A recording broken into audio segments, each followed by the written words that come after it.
thank you, Mike Lawler, for hosting this press conference.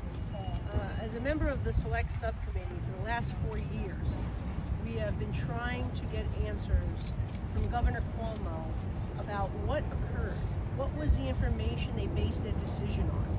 And to hear the governor stonewalling for the last 4 years, and then come before the committee and tell us that he did not know that this directive existed, that he did not authorize it, that his Department of Health commissioner did not authorize it, that somehow it just popped up from an unknown staff member at the DOH. That's very, very difficult for anybody with common sense to believe. The governor, who is hosting daily briefings, who was in the minutia of all the numbers and all the figures and all the things that the state was doing in response, has no idea that this March 25th directive mandating nursing homes to take COVID positive patients existed. Until a month later, he claims, when the media asked him a question about it.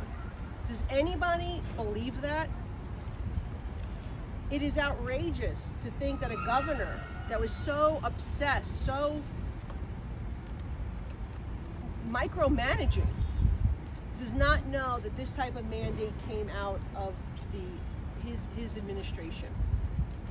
So right there, you have someone who is trying to deflect, someone who is trying to point fingers. We've heard to all our questions today.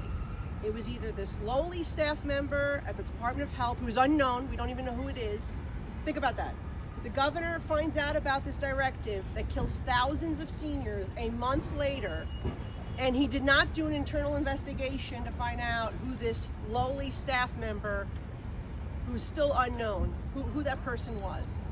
That to me is unconscionable. And if anybody believes that, I've got a Tappan Zee Bridge to sell you. But the truth is, he spent all day deflecting and pointing fingers. If it was not that staff member of the DOH, then it was the CDC and the CMS. It was their guidelines, which, by the way, different wording.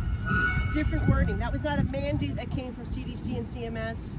That was a suggestion, it was a guidance, but in no way a mandate. Then he blamed the nursing home, saying, well, it was their fault if they couldn't care for them and they should have rejected them. But it doesn't say that anywhere in the directive, that you had that opportunity to reject someone if you could not care for them. He tried to blame President Trump, he tried to blame the state legislature for things. Everybody but himself, he refused to take responsibility.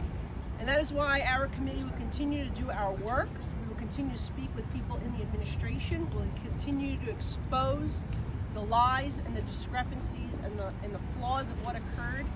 And we won't let up until we get to the bottom of what occurred here, because we owe it to the families. And Elise brought up a really important point. When asked whether he would change that directive now that he knows about it, he said no.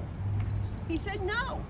He actually said he would communicate about it more, he would explain it more, but he would not actually change it. And therein lies the problem. And that is why we saw thousands of New Yorkers die unnecessarily in a preventable tragedy.